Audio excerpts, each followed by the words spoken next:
Yo, what's good, guys? VENM here, back with another video, and today we're going to be hopping into the full College Football 25 stick work tutorial. Now, this is a video that I usually make every year with every new game, and we're going to be talking about the best moves to take you from a good player to a great player. And being a great player means you have to be good in the open field. You have to be able to make people miss. You have to be able to turn situations in where you're probably not going to score into situations where, hey, we just put up 6 points on the board. So I'm going to show you guys some of my favorite moves, talk about just the best ways to use them, how to do them, and some really good stick work combinations to do in College Football 25. So we're just going to be using Milrow. Obviously, having a quarterback with high juke and all those good stats will certainly help in this scenario. So let's take a look at the depth chart here and take a look at Milrow's stats. Now, looking at Milrow's stats, obviously high speed, high agility, high change of direction, all of these help.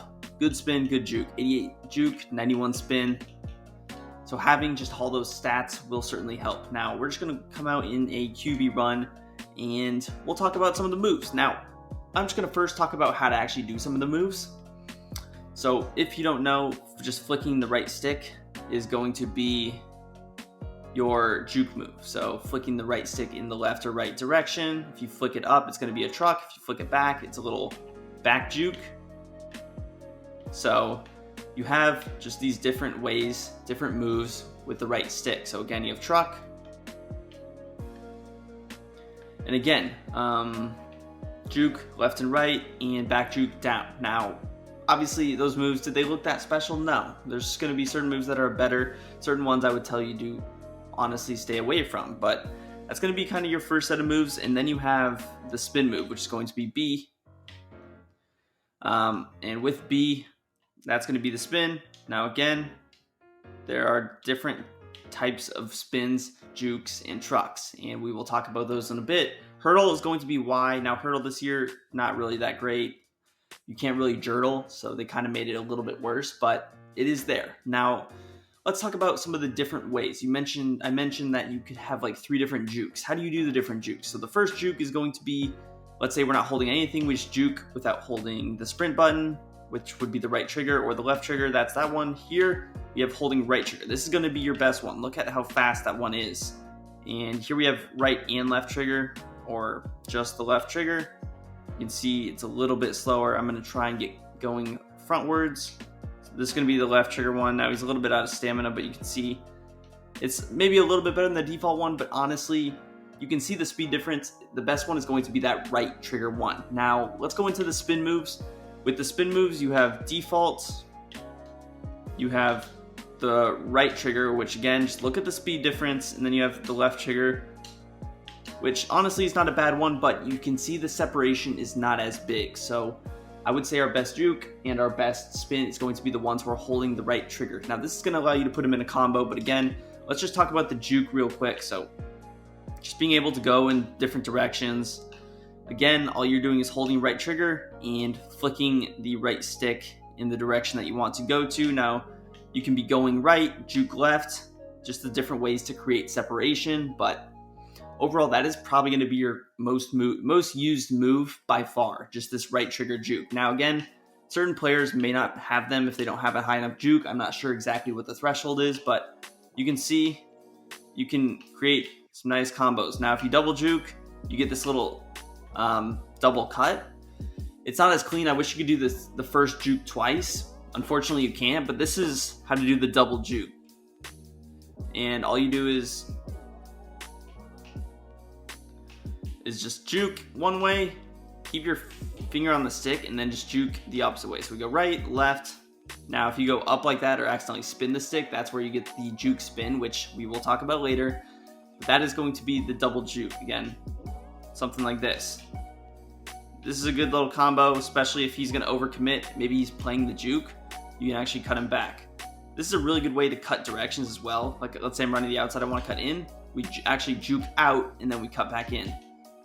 So it's a really good way to change directions like that. Again, obviously, your direction will be holding the left stick to the right, and then you hold it back inside to go inside.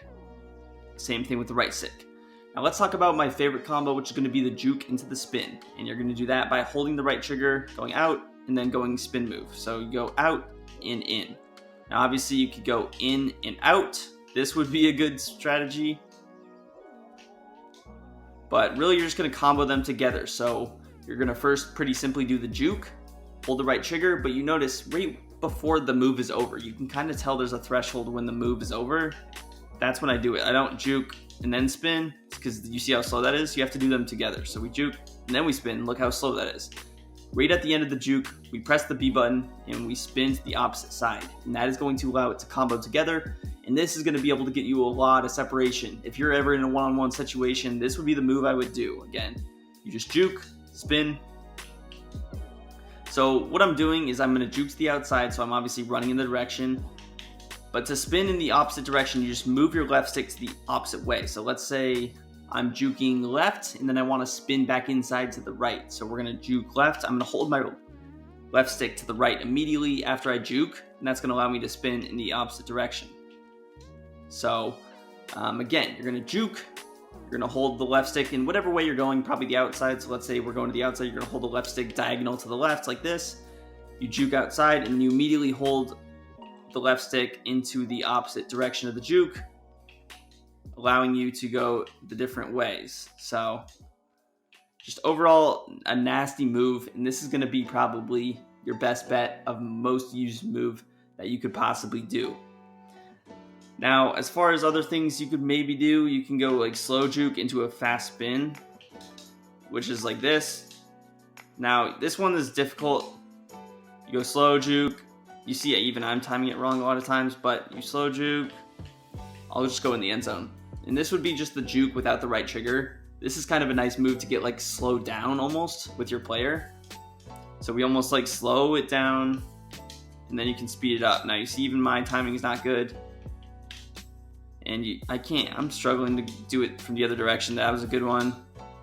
That was a slower spin, but you can definitely play around with them. Get creative. You can create your own moves.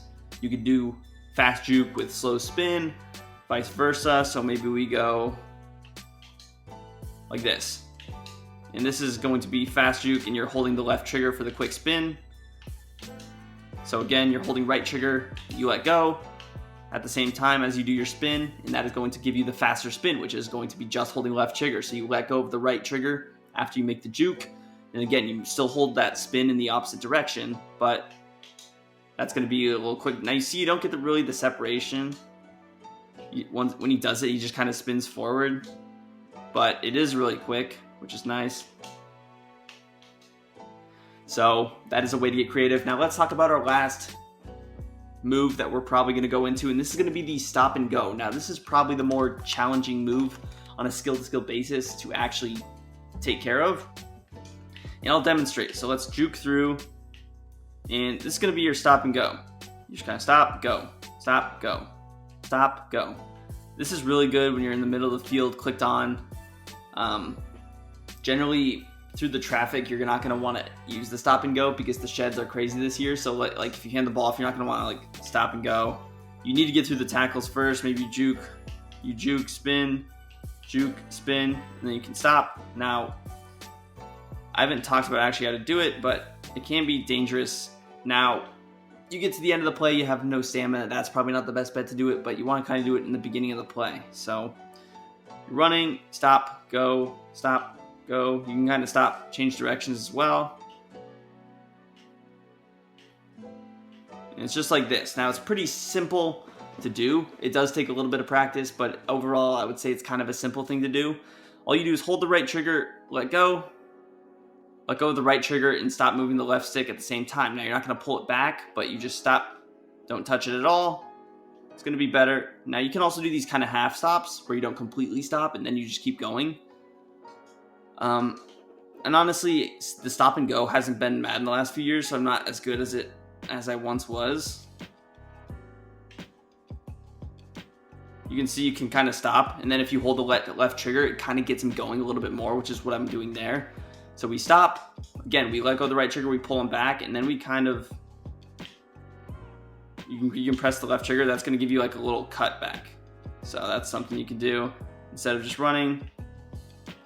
Then you can kind of cut like that by holding the left trigger in the opposite direction as well. So Stop and go is definitely just a decent concept. Again, I would use it sparingly. Only really use it if you're in like a one-on-one situation. You can kind of stop on a dime. Juke, get your speed back. You can stop, juke. So again, you can kind of like stop, juke.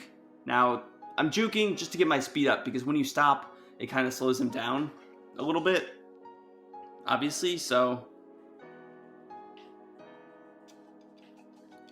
you see, just kind of sitting, and then you can juke. So right there, it looks pretty fast. So I would honestly say kind of your best play is just to keep him moving. But again, you do want to come to complete stops. But complete stops, but not complete stops. I know it's a little bit of a confusing concept, but trust me, this is kind of what you want to do. Again, all you do is hold the right trigger, go forward, you let go of them both at the same time.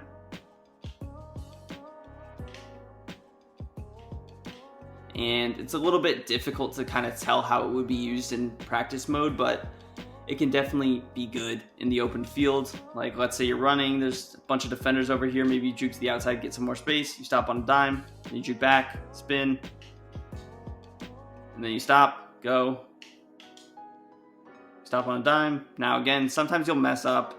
It takes practice. What I would recommend doing with all these moves is going in practice mode, setting up the offense only like what I'm in now, and then you can just kind of do them yourself.